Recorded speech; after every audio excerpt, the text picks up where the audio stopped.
যা চায় সব পারে, কিন্তু আমার আল্লাহ তাআলা রব্বুল আলামিন দুনিয়ার জমিনের জন্য মানুষের মেধা, মানুষের বুদ্ধি এমন দিয়েছে।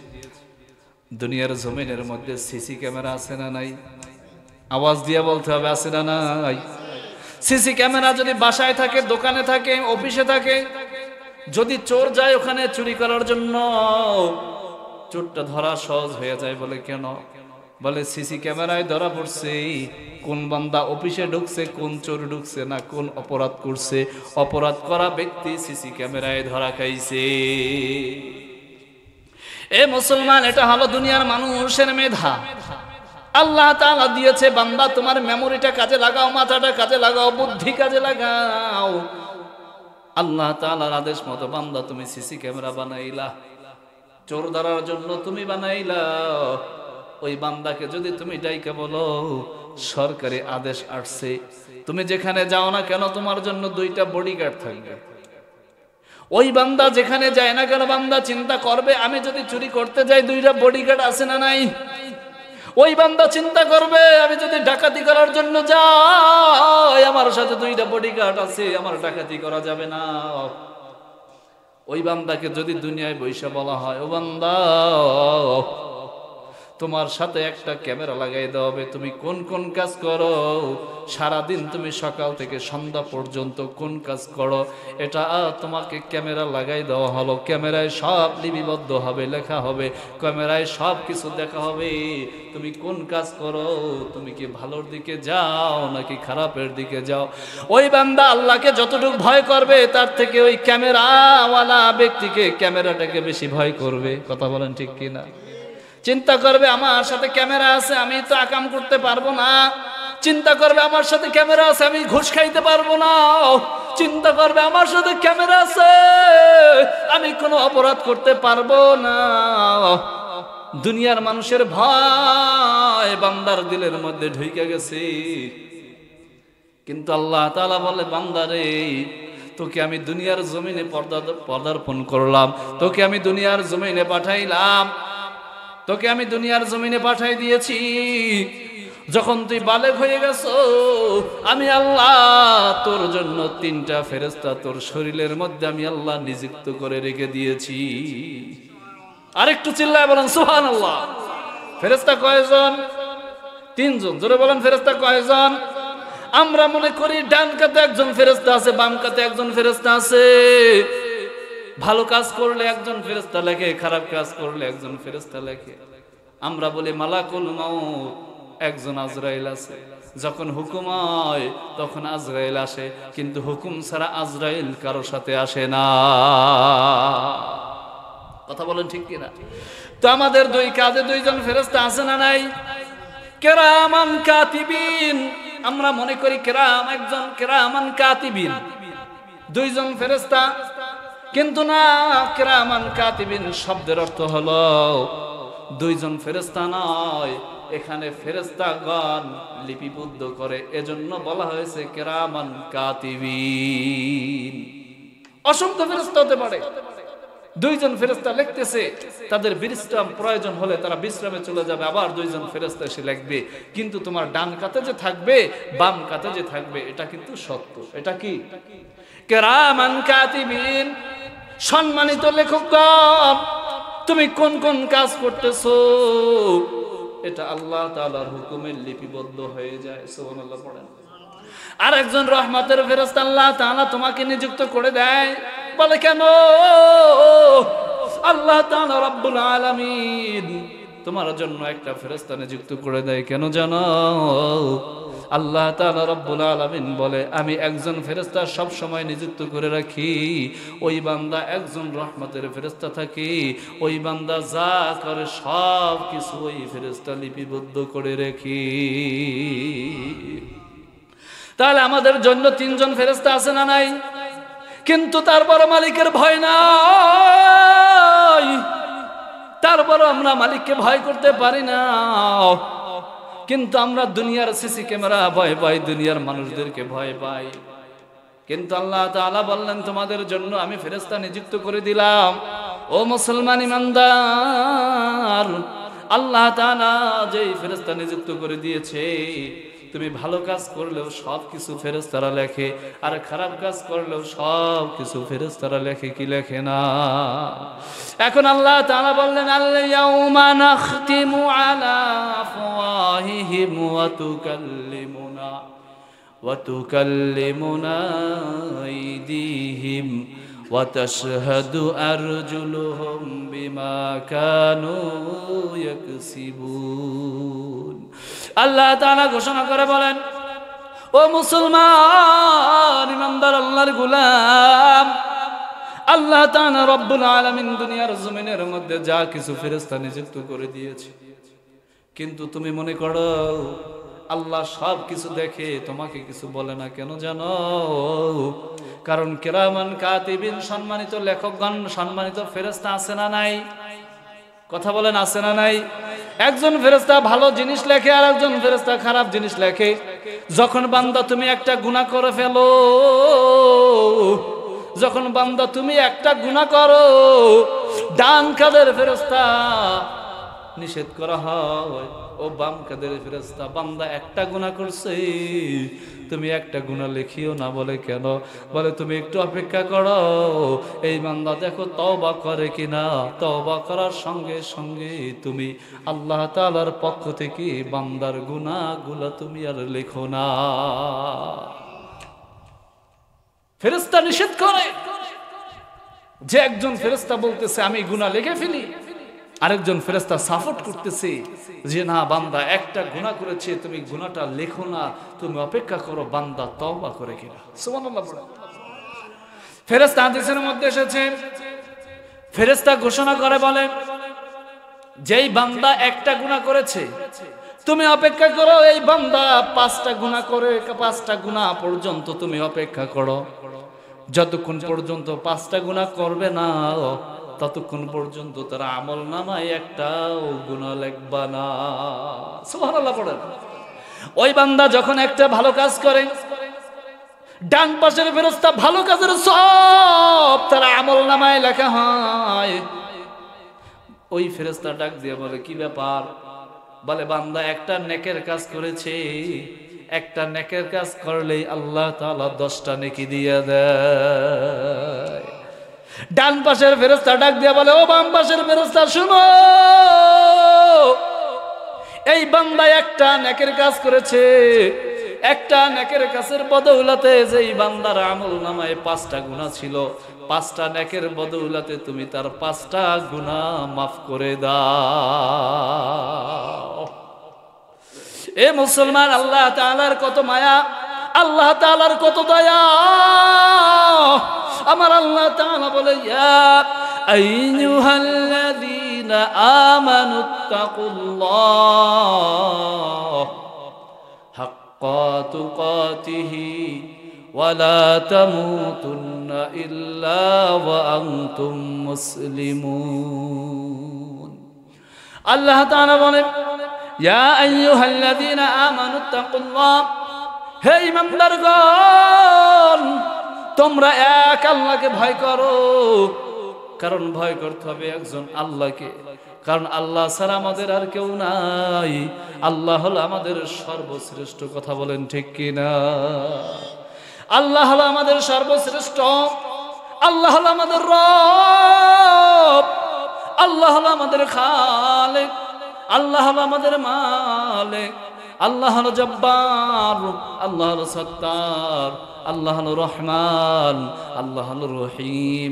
ও মুসলমান ইমানদার, আল্লাহ তাআলা বলে, ইয়া আইয়ুহাল্লাযীনা আমানুত্তাকুল্লাহ। এক নম্বরে আমি আল্লাহ, আমাকে ভয় করো। সঙ্গে সঙ্গে আল্লাহ তাআলা বলে, ও ইমানদারগণ, মুমিনগণ, তোমরা যদি আমি আল্লাহ, আমাকে ভয় করো। ইয়া আইয়ুহাল্লাযীনা আমানুত্তাকুল্লাহ হাক্কা তুকাতিহি ওয়া লা তামুতুন্না ইল্লা ওয়া আনতুম মুসলিমুন। তোমরা আমাকে ভয় করো যেমন করে তোমাদের পূর্বের মানুষগুলো আমাকে ভয় করেছে, তেমন করে ভয় করো। আর তোমরা মুসলমান না হইয়া মৃত্যুবরণ করিও না। ও মুসলমান, আল্লাহ তাআলা মুসলমান বলেন নাই, আল্লাহ তাআলা সর্বপ্রথম বলছে ইমানদার। হে ঈমানদারগণ, তোমরা আমাকে ভয় করো। কেমন করে ভয় করবা? হাক্কা তুকাতিহি ওয়া লা তামুতুন্না ইল্লা ওয়া আনতুম মুসলিমুন।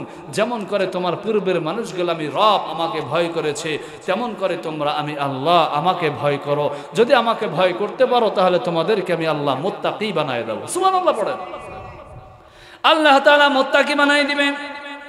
তো মুত্তাকির অনেকগুলা শর্ত আছে, মুত্তাকির অনেকগুলা ব্যাখ্যা আছে। আল্লাহ তাআলা বললেন ঈমানদার হলেই বান্দা মুত্তাকি হবে না, মুসলমান হলেই বান্দা ঈমানদার হবে না, মুসলমান হলেই বান্দা জান্নাতে যাবে না, বান্দা ঈমানদার হলেই জান্নাতে যাবে না। কারণ হলো একটা, কারণ তুমি ঈমানদার দাবি করো, তোমার মধ্যে যদি আল্লাহর ভয় না থাকে তাহলে তুমি ঈমানদার হতে পারবা না। আল্লাহর ভয় লাগবে সর্বপ্রথম। আল্লাহর ভয় কার ভয়? কথা বলেন, কার ভয়? তা আমাদের সমাজে এখন বর্তমানে ধান লাগাইতেছে, লাগায় না? ধান লাগায় কিনা? বীজ রোপণ করে কিনা? যদি আল্লাহর ভয় তোমার অন্তরের মধ্যে থাকে, তোমার জমি রেখা অন্য জমিতে তুমি বীজ লাগাইতে পারো। কথা বলেন, তোমার জমি রেখা অন্য জমিতে রাস্তা বানাইতে পারো, কারণ তোমার মধ্যে আল্লাহর ভয় নাই, আল্লাহর তাকওয়া তোমার মধ্যে। কিন্তু আল্লাহ রাসূল বললেন যারা ঈমানদার হবে, মুত্তাকি হবে, তাদের 12টা শর্ত আছে। কয়টা? জোরে বলেন, কয়টা? 12টা শর্তের মধ্যে যদি আপনি পড়েন তাহলে মনে করবেন আপনি ঈমানদার মুসলমান, আপনি জান্নাতি। আর যদি মনে করেন 12টার মধ্যে আপনি নাই, তাহলে আপনি সোজা জাহান্নামে। এ মুসলমান ঈমানদার, 1 নাম্বার শর্ত হলো যারা ঈমানদার মুত্তাকি হবে, আল্লাহ তাআলার ভয় তার অন্তরের মধ্যে থাকবে।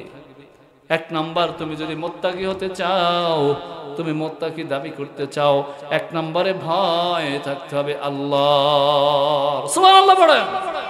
1 নম্বরে ভয় থাকবে কার? জোরে বলেন, কার? 2 নাম্বার, যদি তোমার ভয়, তুমি যদি আল্লাহকে ভয় করতে পারো, আল্লাহ তাআলা রব্বুল আলামিন ঘোষণা করে বলে, যেই বান্দার দিলের মধ্যে আমার ভয় আছে, যেই বান্দা দিলের মধ্যে রবের ভয় আছে, যেই বান্দার অন্তরের মধ্যে আল্লাহর ভয় আছে, আল্লাহ তাআলা রব্বুল আলামিন বলে মুত্তাকি তারাই হবে যার মধ্যে আল্লাহর ভয় আছে। আল্লাহর ভয় যার মধ্যে আছে, 1 নাম্বার শর্ত হলো আল্লাহ তাআলার মায়া মোহাব্বত ভালোবাসা ওই বান্দার উপর আছে। আর একটু জোরে বলেন সুবহানাল্লাহ। 1 নাম্বার হলো, তুমি যদি মুত্তাকি দাবি করো, তুমি যদি মুত্তাকি হও, তাহলে আল্লাহ তাআলা তোমাকে ভালোবাসবে। সুবহানাল্লাহ বলেন। আল্লাহর ভালোবাসা এত সস্তা নয়। আল্লাহর ভালোবাসা অর্জন করতে হলে মালিকের ভালোবাসা, রবের ভালোবাসা এত সস্তা নয়। কারণ নেতার পিছনে 12 মাস ঘোরো, বছরের পর বছর ঘোরো, নেতার ভালোবাসা থাকে ততক্ষণ, নেতার ক্ষমতা থাকে যতক্ষণ। কথা বলেন ঠিক কিনা? নেতার পিছনে ঘোরো, নেতার ক্ষমতা যতক্ষণ, নেতার পাওয়ার যতক্ষণ, নেতার ভালোবাসা তোমার উপর থাকবে ততক্ষণ। তুমি নেতার ডান হাতের লোক হতে পারবা, বাম হাতের লোক হতে পারবা, তুমি নেতার সামনের লোক হতে পারবা, তুমি নেতার পিছনের লোক হতে পারবা, কিন্তু নেতার ভয় করিয়া তুমি বান্দা চলো। কিন্তু আমাদের একজন রব আছে, আমাদের একজন মালিক আছে, যেই মালিকের ভয় সব সময় সর্ব অবস্থায় আমাদের রাখার দরকার আছে না নাই? 1 নাম্বার হলো, তুমি যদি মুত্তাকি হও, আল্লাহ তাআলা তোমাকে ভালোবাসবে। 2 নাম্বার, যেই বান্দা মুত্তাকি হবে, পরেজগার হবে, দিনদার ইমানদার হবে, হাদিস শরীফের মধ্যে আসছে আল্লাহ তাআলা রব্বুল আলামিন মুত্তাকির উপর রহমত লিপিবদ্ধ করে রাখে। 1 নাম্বার হলো আল্লাহর ভালোবাসা ওই বান্দার উপর থাকে। 2 নম্বরে আল্লাহ তাআলা ওই বান্দার উপর রহমত লিপিবদ্ধ করে দেয়। নাম্বার 3 নাম্বার হলো যেই বান্দা মুত্তাকি ঈমানদার হয়, আল্লাহ তাদের সাথে থাকে। সুবহানাল্লাহ বলেন। আল্লাহ তাআলা সর্বদা সর্ব অবস্থায় ওই মুত্তাকির সঙ্গে থাকে। সুবহানাল্লাহ। এ মুসলমান, 4 নাম্বার হলো আল্লাহ তাআলা যেই বান্দা মুত্তাকি দাবি করবে, পরেজগার দাবি করবে, যিনি মুত্তাকি হবে, 4 নাম্বার হলো দুনিয়া ও আখিরাতে তার কোনো ভয় নাই। ফালা খাউফুন আলাইহিম ওয়ালা হুম ইয়াহজানুন। যেই বান্দা মুত্তাকি হবে, পরেজগার হবে, ইমানদার হবে, ওই বান্দার কোনো ভয় নাই দুনিয়া এবং আখিরাতে। সুবহানাল্লাহ পড়েন। দুনিয়া এবং আখিরাতে ওই বান্দার কোনো ভয় নাই, কারণ ওই বান্দার সাথে কে আছে? জোরে বলেন, কে আছে? ওই বান্দার সাথে আল্লাহ আছে। যেই বান্দার সাথে আল্লাহ আছে তার দুনিয়ার কোনো টেনশন নাই। 5 নাম্বার হলো যেই বান্দা মুত্তাকি, ইমানদার, পরেজগার, আল্লাহ তাআলা রব্বুল আলামিন ঘোষণা করে বলে, যেই বান্দা ইমানদার হয়, পরেজগার হয়, তার অন্তরের মধ্যে আমি আল্লাহ নূর বর্ষিত করে দেই। আরেকটু চিল্লায় বলেন সুবহানাল্লাহ। 7 নাম্বার হলো আল্লাহ তাআলা বলেন, যেই বান্দা মুত্তাকি, পরেজগার হয়, ওই বান্দাকে সব সময় সর্ব অবস্থায় আল্লাহ তাআলা রব্বুল আলামিন শয়তানের ওয়াসওয়াসা থেকে হেফাজত করে। সুবহানাল্লাহ পড়েন। কারণ আল্লাহ তাআলা বলে, ইন্নাশ শাইতানা লাকুম আদুউন, শয়তান হলো তোমাদের শত্রু, শয়তান তোমাদের বন্ধু নয়। ও মুসলমান, তুমি মসজিদে আসতেছো মালিকের হুকুম আদায় করার জন্য, তুমি মসজিদে আসতেছো মালিকের ইবাদত করার জন্য। শয়তান এসে ডাক দিয়ে বলে, মসজিদে এখন যাওয়ার দরকার নাই, আছে না নাই? তুমি রোজা রাখো, বলে রোজা রাখার দরকার নাই, শরীর কমে যাবে, আছে না নাই? বলে হজ করার দরকার নাই, তোমার টাকাটা দিয়ে আবার তুমি মানুষকে দিয়ে দাও, মানুষকে ধার দাও, মানুষ উপকৃত হবে, হজ করার দরকার নাই। এমন শয়তান আছে না নাই? আল্লাহ তাআলা বলে, যেই বান্দা ইমানদার, পরেজগার, মুত্তাকি, ওই বান্দার শয়তানের ওয়াসওয়াসা থেকে আমি রব, আমি আল্লাহ তাকে কুদরতি হাতে হেফাজত করি। সুবহানাল্লাহ। এজন্য রবের ভয় লাগবে কি লাগবে না? আল্লাহর ভয় কেমন করে অন্তরের মধ্যে ঢুকাইতে হবে? একটা হাদিসের কথা মনে পড়ছে। হযরত ওমর রাদিয়াল্লাহু তাআলা আনহু, তিনি তার এলাকার মহল্লার মানুষদেরকে নিয়ে হাঁটতেছে। হাঁটতে হাঁটতে মরুভূমির মধ্যে চলে গেছে। যাওয়ার পর হযরতে ওমর রাদিয়াল্লাহু তাআলা আনহু তার সাথীদেরকে নিয়ে ক্লান্ত হয়ে গেছে। ক্লান্ত হওয়ার পর কিছুক্ষণ হাঁটার পর দেখতেছে একজন রাখাল মানুষ, তিনি কিছু বকরি চড়াইতেছে। ডাক দিয়ে বলে, রাখাল ভাই, আমরা হাঁটতে হাঁটতে সফর করতে করতে ক্লান্ত হয়ে গেছি, আমাদেরকে একটু দুধ পান করাবা কিনা? ওই জামানার ভিতরে যারা মালিক ছিল, মালিক যাদের অনেকগুলা উট, দুম্বা, বকরি ছিল, তারা রাখালদেরকে বলে দিত, প্রত্যেক মানুষ যদি কেউ দুধ পান করতে চায় তাদেরকে দুধ পান করাই দিও। সুবহানাল্লাহ পড়েন। হযরত ওমর রাদিয়াল্লাহু তাআলা আনহু, তিনি এভাবে করে মরুভূমির মধ্যে দিয়ে যায়। রাখাল ব্যক্তিকে ডাক দিয়ে বলে, রাখাল ভাই, তুমি আমাদেরকে একটু দুধ পান করাই দাও, আমরা ক্লান্ত হয়ে গেছি। রাখাল মানুষ, মালিকের হুকুম আছে, মালিকের আদেশ আছে, প্রত্যেক মানুষেরা যদি কেউ দুধ পান করতে চায় তাকে দুধ পান করাই দিবা। সুবহানাল্লাহ পড়েন। রাখাল মানুষ একটা পাত্রের মধ্যে কিছু দুধ দহন করার পর হযরত ওমর রাদিয়াল্লাহু তাআলা আনহুর নিকটে নিয়ে আসছে। আমিরুল মুমিনিন ওমর, আপনি নেন, এই পাত্রের মধ্যে দুধ আছে, এটা আপনার মানুষদেরকে আপনি একটু তৃপ্তি সহকারে খাওয়াই দেন। সুবহানাল্লাহ পড়েন। হযরত ওমর রাদিয়াল্লাহু তাআলা আনহু, তিনি রাখালের কথা মতো সব মানুষদেরকে এভাবে করে দুধ পান করাই দিয়েছে।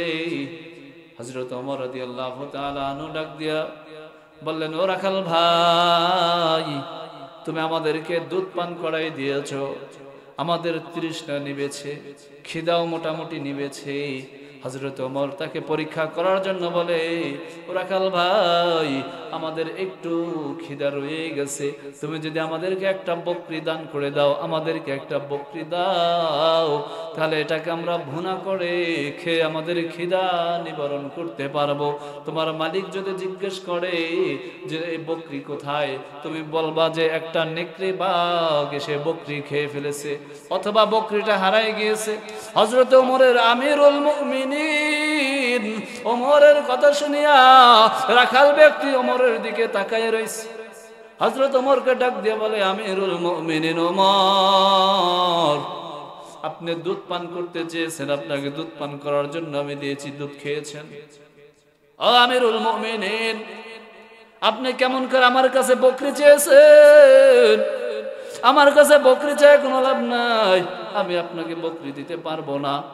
কারণ আমি যদি মালিককে বলি একটা বকরি নেকড়ে বাঁকে খেয়ে ফেলেছে, অথবা একটা বকরি হারাই গেছে, মালিক শুনবে, মালিক কিছু বলবে না। কিন্তু আমার যে মালিক, তিনি কিছু বলবে না। কিন্তু আমার মালিকের একজন মালিক আছে, আল্লাহ। আমার একজন মালিকের মালিক আছে, আল্লাহ। ওই আল্লাহকে আমি কি জবাব দিব? আপনাকে আমি একটা বকরি দিয়ে দিব, কিন্তু আমার মালিক তো সব কিছু দেখে। আমাদের একজন আল্লাহ আছে না নাই? তুমি দুনিয়ার জমিনে কি করো?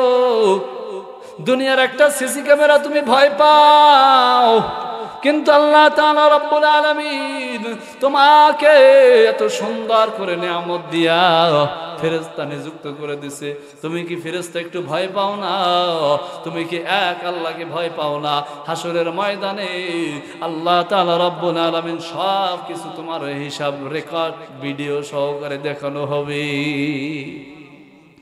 দুনিয়ার মানুষদেরকে ভয় পাও, দুনিয়ার মানুষদেরকে ভয় পাওয়ার পর চুরি করতে পারো না, ডাকাতি করতে পারো না, হাইসাকার করতে পারো না, সন্ত্রাসী করতে পারো না। বলে কেন? বলে এটা যদি দুনিয়ায় ধরা খাই জেল খাটার সম্ভাবনা আছে না নাই? কথা কর। দুনিয়ার জমিনের মধ্যে চোর হিসাবে নামকরণ হবে, সম্ভাবনা আছে না নাই? ডাকাত হিসাবে নাম হবে, সম্ভাবনা আছে না নাই? পাবলিকের মাইর খাবে, সম্ভাবনা আছে না নাই? কিন্তু আল্লাহ তাআলা তোমাকে এত নিয়ামত দিছে গো, তুমি এক আল্লাহর ইবাদত করতে পারো না, তুমি এক আল্লাহর নিয়ামতের শুকরিয়া আদায় করতে পারো না। আল্লাহ তাআলা তোমাকে ফেরেশতা নিযুক্ত করে দিয়েছে, তুমি ফেরেশতার কথাও শুনতে পারো না, কিন্তু ফেরেশতা কিন্তু সব আমল তোমার লিপিবদ্ধ করে রেখে। আল ইয়াউমা নাখতিমু আলা আফওয়াহিহিম ওয়া তুকাল্লিমুনা আইদিহিম ওয়া তাশহাদু আরজুলুহুম বিমা কানু ইয়াকসিবুন। তোমার জবান বন্ধ হয়ে গেল, হাত খুলে যাবে, পা খুলে যাবে, আল্লাহ তাআলা তোমার অঙ্গ প্রত্যঙ্গর সবকিছুর জবান খুলে দিবে। এইটা একটু ভয় করো, এই ভয়টা তোমার অন্তরের মধ্যে ঢুকাও, যে দুনিয়ার জমিনে যা কিছু করি, কেউ দেখুক বা নাই দেখুক, একজন রব দেখে। কে? জোরে বলেন কে? এই জন্য রবের ভয়, আল্লাহর ভয় তোমার অন্তরের মধ্যে আসার দরকার আছে না নাই? ও মুসলমান, আজকে এই আলোচনা থেকে আমাদের একটা বিষয় আমরা আমল করব, যে আমরা যা কিছু করি না কেন সব কিছু লিপিবদ্ধ হয়, কিন্তু আমরা আজ থেকে নিয়ত করব, মালিক তুমি আমাদেরকে খাঁটি বান্দা হিসাবে কবুল করে নাও। চিল্লায় বলে আমিন। আমরা চাই আল্লাহ তাআলা আমাদেরকে খাঁটি বান্দা বানাই দিন। চাই কি চাই না? আমরা চাই আল্লাহ তাআলা আমাদেরকে ভালোবাসুক। আমরা চাই যে সমস্ত ফেরেশতা আমাদের সাথে নিযুক্ত করে আল্লাহ দিয়েছে, সেই সমস্ত ফেরেশতারা ভালো কিছু আমাদের জন্য লেখুক, যেন হাসরের ময়দানে ভালো কিছু দিয়ে আমরা জান্নাতে যাইতে পারি। ঠিক না বে ঠিক?